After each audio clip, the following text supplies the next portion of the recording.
ಇದು Excel P U college Guruvayanakere ಪ್ರಾಯೋಜಿತ ಅಖಾಡ ಬಿಗ್ ಫೈಟ್ ವಿಶೇಷ. ನಾನು ರಮಾಕಾಂತ್. ನೀಟ್ ಕಿಚ್ಚಿಗೆ ದಿಲ್ಲಿ ರಣರಂಗವಾಗಿಬಿಟ್ಟಿದೆ.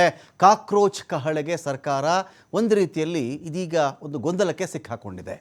ಈ ಕಾಕ್ರೋಚ್ಗಳ ಬೇಡಿಕೆಗಳನ್ನು ಒಪ್ಪಿದ್ರೆ ಹೇಗೆ, ಒಪ್ಪದೇ ಇದ್ದರೆ ಹೇಗೆ? ಧರ್ಮೇಂದ್ರ ಪ್ರಧಾನ್ ಎನ್ನುವ ಒಬ್ಬ ಅಸಮರ್ಥ ಶಿಕ್ಷಣ ಸಚಿವನನ್ನು ನಾವು ಕಾಪಾಡಿಕೊಳ್ಳುವುದು ಹೇಗೆ? ಕ್ಯಾಬಿನೆಟ್ನ ಅನರ್ಘ್ಯ ರತ್ನ ಅದು. ಕೇಂದ್ರದ ಕ್ಯಾಬಿನೆಟ್ನಲ್ಲಿ ಅನರ್ಘ್ಯ, ಅಮೂಲ್ಯ, ಐತಿಹಾಸಿಕ, ನ ಭೂತೋ ನ ಭವಿಷ್ಯತೆ ಎನ್ನುವಂತಹ ಮಹಾನ್ ರತ್ನವನ್ನು ನಾವೆಲ್ಲ ಹೇಗಾದರೂ ಸರಿ ಕಾಪಾಡಿಕೊಳ್ಳಬೇಕು. ಕಾಕ್ರೋಚ್ ಪ್ರೊಟೆಸ್ಟ್ ಬಿಟ್ಟುಬಿಡಿ, ಆ ಪ್ರೊಟೆಸ್ಟೇ ಬಿಟ್ಟುಬಿಡಿ. ನೀಟ್ ಕ್ವೆಶ್ಚನ್ ಪೇಪರು ಲೀಕ್ ಆಗಿದ್ದು ನಿಜಾನ ಸುಳ್ಳ? ನಿಜ ಅಷ್ಟೇ ತಾನೇ. ಕಾಕ್ರೋಚ್ ಪ್ರೊಟೆಸ್ಟ್ ಮಾಡಿಬಿಟ್ಟಿದ್ದಾರೆ. ಈ ಕಾಕ್ರೋಚ್ಗಳಿಗೆ ನಾವು ಹಿಟ್ಟು ಹೊಡೆದು ಬಿಡ್ತೀವಿ, ಇವ್ರಿಗೆ ಆಮ್ ಆದ್ಮಿ ಸೇರ್ಕೊಂಡ್ಬಿಟ್ಟಿದ್ದಾರೆ, ಕಾಂಗ್ರೆಸ್ ರಾಹುಲ್ ಗಾಂಧಿ ಬಂದುಬಿಟ್ಟಿದ್ದಾರೆ. ಸೆಕೆಂಡರಿ 2024ರಲ್ಲೂ ಇದೇ ನೀಟ್ ಕ್ವೆಶ್ಚನ್ ಪೇಪರ್ ಲೀಕ್ ಆಗುತ್ತೆ, 26ರಲ್ಲೂ ಲೀಕ್ ಆಗುತ್ತೆ. ಓವರಾಲ್ ಒಂದು ಲೆಕ್ಕ ಹೇಳ್ತಾರೆ, ಕಳೆದ 12 ವರ್ಷಗಳ ಸುಮಾರಿನಲ್ಲಿ 150ಕ್ಕಿಂತ ಹೆಚ್ಚಿನ ಪ್ರಮುಖ ಪರೀಕ್ಷೆಗಳ ಪ್ರಶ್ನೆ ಪತ್ರಿಕೆ ಸೋರಿಕೆ ಆಗಿದೆ ಅಂತ ಹೇಳಿ. ಯಾರಿಗೆ ಇಷ್ಟೊಂದು ಗಾಢ ನಿದ್ರೆ ಬಂದಿರೋದು? ಇಷ್ಟೊಂದು ನಿದ್ರೆ ಮಾತ್ರೆಗಳನ್ನು ಒಟ್ಟೊಟ್ಟಿಗೆ ಸೇರಿಸಿ ಯಾರೆಲ್ಲ ಮಲಗಿರೋದಿಲ್ಲಿ? ಇದಾದ ಮೇಲೆ ಧರ್ಮೇಂದ್ರ ಪ್ರಧಾನ್ ಅನ್ನೋ ಮನುಷ್ಯನ ಕೇಳಿದ್ರೆ, ಇಲ್ಲ ನಾವು ಶಿಕ್ಷಣ ಇಲಾಖೆಯ ರಕ್ಷಣೆಗೆ ರಕ್ಷಣಾ ಇಲಾಖೆ ತಗೊಂಡ್ಬಿಟ್ಟಿದ್ದೀವಿ, ವಿಮಾನದಿಂದ ಕ್ವಶನ್ ಪೇಪರ್ ತರ್ತಾ ಇದ್ದೀವಿ ಅಂದಾಗ ಜನಗಳಿಗೆ ಕೊಡ್ತಕ್ಕಂಥ ನರೇಟಿವ್ ಏನು ಗೊತ್ತಾ? ನಾವು ಇದೀಗ ತುಂಬ ಸ್ಟ್ರಿಕ್ಟಾಗಿ ಮಾಡ್ತಾ ಇದ್ದೀವಿ. ಯಾರು ಇದರಲ್ಲೆಲ್ಲ ಹಣ ಕಲೆಕ್ಟ್ ಮಾಡಿದಂಥವ್ರು? ರಾಮನ ಹುಂಡಿ ಕಾಣಿಕೆ ಇದಾದ ತಕ್ಷಣ ಆ ಸ್ವಾಮಿನ ತೆಗೆದುಬಿಡಿ, ಈ ಸ್ವಾಮಿನ ತೆಗೆದುಬಿಡಿ, ಆ ದಾಸನ ತೆಗೆದುಬಿಡಿ, ಈ ದಾಸ ತೆಗೆದುಬಿಡಿ ಬಂತಲ್ವ? ಎಲ್ಲ ಫುಲ್ ರಿಫಾರ್ಮ್ ಆಗಿಬಿಡಬೇಕು ಅಂಥೇಳಿ ದೇವರ ಕಾಣಿಕೆ ಆಯಿತು. ದೇಶದ ಕಾಣಿಕೆಗಳು ಇವರೆಲ್ಲರೂ ಯಾರು? ಮಕ್ಕಳು. ದೇಶದ ಅಮೂಲ್ಯ ಕಾಣಿಕೆಗಳ್ರಿ ಇವೆಲ್ಲವೂ. ನಾನು ಒಮ್ಮೆ ಹೋಗ್ತಿದ್ದಾಗ ಒಂದು ಶಾಲಾ ವಾಹನ ರೀ ಅದು, ಅದರ ಹಿಂದೆ ಅದ್ಭುತವಾಗಿ ಒಂದು ಸಾಲು ಬರೆದಿದ್ರು. ಅದು ನಾನು ಯಾವತ್ತಿಗೂ ಮರೆಯಲ್ಲ. ನಿಧಾನವಾಗಿ ಚಲಿಸಿ ಅನರ್ಘ್ಯ ಅಮೂಲ್ಯ ರತ್ನಗಳು ಈ ವಾಹನದ ಒಳಗಡೆ ಕೂತಿವೆ ಅಂತ. ಪುಟಾಣಿ ಮಕ್ಕಳು ಅಲ್ವಾ? ಗೊತ್ತಿಲ್ಲ ಅಲ್ಲ ಯಾರು ಈ ದೇಶಕ್ಕೆ ದೊಡ್ಡ ವಿಜ್ಞಾನಿ ಆಗ್ತಾನೋ, ಯಾರು ಒಲಿಂಪಿಕ್ ವೀರ ಆಗ್ತಾನೋ, ಯಾರು ದೊಡ್ಡ ಫುಟ್ಬಾಲ್ ಚಾಂಪಿಯನ್ ಆಗ್ತಾನೋ, ಯಾರು ಕ್ರಿಕೆಟ್ ಇದಾಗ್ತಾನೋ, ಯಾರು ದೊಡ್ಡ ಇಂಜಿನಿಯರ್ ಆಗ್ತಾನೋ ನಮ್ಗೆ ಗೊತ್ತಿಲ್ಲ ಅಲ್ವೇನ್ರಿ. ಸೊ ಅಂಥ ಒಂದು ಅದ್ಭುತವಾದಂಥ ಪರೀಕ್ಷೆಯನ್ನು ಹಳ್ಳ ಹಿಡಿಸ್ಬಿಟ್ರು. ಸದ್ಯ ಕಳೆದ 79 ದಿನಗಳಿಂದ ಮಾತನಾಡದೇ ಇದ್ದಂತಹ ಮೌನ ಮೋದಿ ಇವತ್ತು ಮಾತಾಡ್ಬಿಟ್ರು. ಏನಂತ?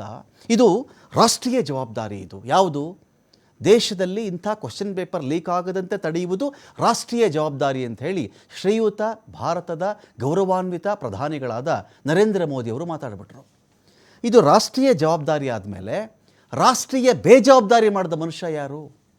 ಧರ್ಮೇಂದ್ರ ಪ್ರಧಾನ್. ಇಂಥ ರಾಷ್ಟ್ರೀಯ ಬೇಜವಾಬ್ದಾರಿ ಮನುಷ್ಯನನ್ನು ಕ್ಯಾಬಿನೆಟ್ನಲ್ಲಿ ಇವ್ರು ಯಾಕೆ ಇಟ್ಕೊಳ್ಬೇಕು?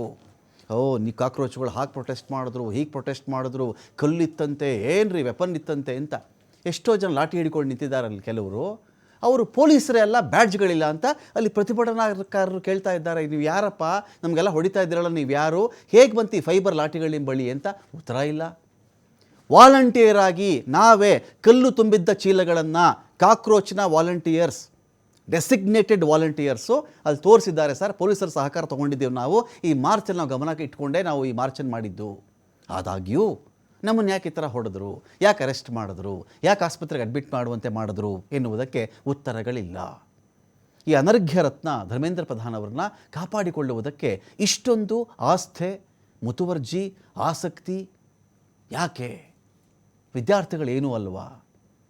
ಇನ್ನೂ ಎಷ್ಟು ದಿನಗಳ ಕಾಲ ಈ ಥರದ್ದು ತಪ್ಪುಗಳನ್ನು ಮುಚ್ಚಿಕೊಂಡು ಚುನಾವಣಾ ಗೆಲುವುಗಳೇ ನಿಮ್ಮೆಲ್ಲ ತಪ್ಪುಗಳ ಸಮರ್ಥನೆ ಆಗಲಾರದು. ನೋ, ಸಾಧ್ಯ ಆಗಬಾರ್ದದು. ಎಲ್ಲ ವಿಚಾರಗಳಿಗೆ ಸಂಬಂಧಪಟ್ಟಂತೆ ಪೂರ್ತಿ ಶಿಕ್ಷಣ ವ್ಯವಸ್ಥೆಯ ಆಸ್ಥೆಯ ಮೇಲೆ, ಆಸಕ್ತಿಯ ಮೇಲೇ ನಾನು ಡಿಬೇಟ್ ಸ್ಟಾರ್ಟ್ ಮಾಡ್ತಾ ಇದ್ದೀನಿ. ತುಂಬ ರಾಜಕೀಯ ಮಾತಾಡೋಕ್ಕೆ ನನಗಿಷ್ಟ ಇಲ್ಲ. ನನ್ನ ಅಕ್ಕಪಕ್ಕದ ಮನೆಯವರು ಬರೆದಿದ್ದಾರೆ ನೀಟು, ನನ್ನ ಸಂಬಂಧಿಕರು ಬರೆದಿದ್ದಾರೆ, ನಿಮ್ಮ ಅಕ್ಕಪಕ್ಕದ ಮನೆಯವರು ಬರೆದಿರಬಹುದು. ಆ ಪೇಯ್ನ್ ಅವ್ರಿಗೆ ಮಾತ್ರ ಗೊತ್ತಿರುತ್ತೆ. ಡಿಬೇಟಲ್ಲಿ ಪಾಲ್ಗೊಳ್ಳೋದಕ್ಕೆ ನಮ್ಮೊಂದಿಗೆ ಕೋಟೆಪ್ಪ ಮರಾಡಿ ಇದ್ದಾರೆ, ABVP ಕಾರ್ಯಕರ್ತರು. ಸ್ವಾಗತ ಕೋಟೆಪ್ಪ ಮರಾಡಿ ತಮಗೆ ಒಂದು ಡಿಬೇಟ್ಗೆ. ಡಾಕ್ಟರ್ ಹಿರೇಗೌಡ ಇದ್ದಾರೆ, ಶಿಕ್ಷಣ ತಜ್ಞರು. ಸ್ವಾಗತ ಹಿರೇಗೌಡ ತಮಗೆ ಒಂದು ಡಿಬೇಟ್ಗೆ. ದರ್ಶನ್ ಇದ್ದಾರೆ, ಕಾಂಗ್ರೆಸ್ನ ವಕ್ತಾರರು. ಸ್ವಾಗತ ದರ್ಶನ್ ತಮಗೆ ಒಂದು ಡಿಬೇಟ್ಗೆ. ಕೋಟೆಪ್ಪ ಮರಾಡಿ ಅವರು, ಒಂದು ಪ್ರಶ್ನೆ ಕೇಳ್ತೀನಿ ನಿಮಗೆ.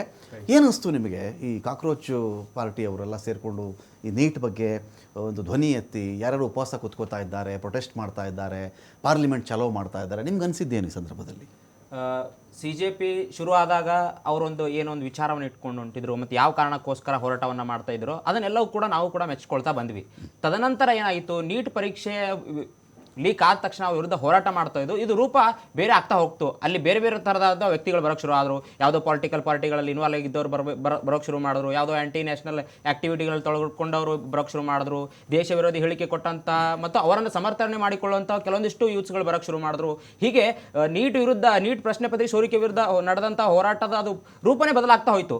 ಆಗ ಮತ್ತು ABVP ಕೂಡ ನಾವು ಸುಮ್ಮನೆ ಕೂತ್ಕೊಳ್ಳಿಲ್ಲ, ನಾವು ಕೂಡ NTA ಡೈರೆಕ್ಟರ್ ರಾಜೀನಾಮೆ ಕೊಡಬೇಕು ಮತ್ತು ಧರ್ಮೇಂದ್ರ ಪ್ರಧಾನ ಕೂಡ ರಾಜೀನಾಮೆ ನೈತಿಕ ಹೊಣೆಯನ್ನು ಹೊತ್ಕೊಂಡು ರಾಜೀನಾಮೆ ಕೊಡಬೇಕು, ಈ ಥರ ಮುಖ ಮುಚ್ಕೊಂಡು ಓಡಾಡೋದು ಸರಿಯಲ್ಲ ಅಂತೇಳಿ ನಾವು ಕೂಡ ಎಕ್ಸ್ನಲ್ಲಿ ಏನಂದ್ರೆ ಒಂದು ಈ ದೇಶದಲ್ಲಿ ದೇಶಾದ್ಯಂತ ಹೋರಾಟ ಮಾಡಿದ್ದೀವಿ.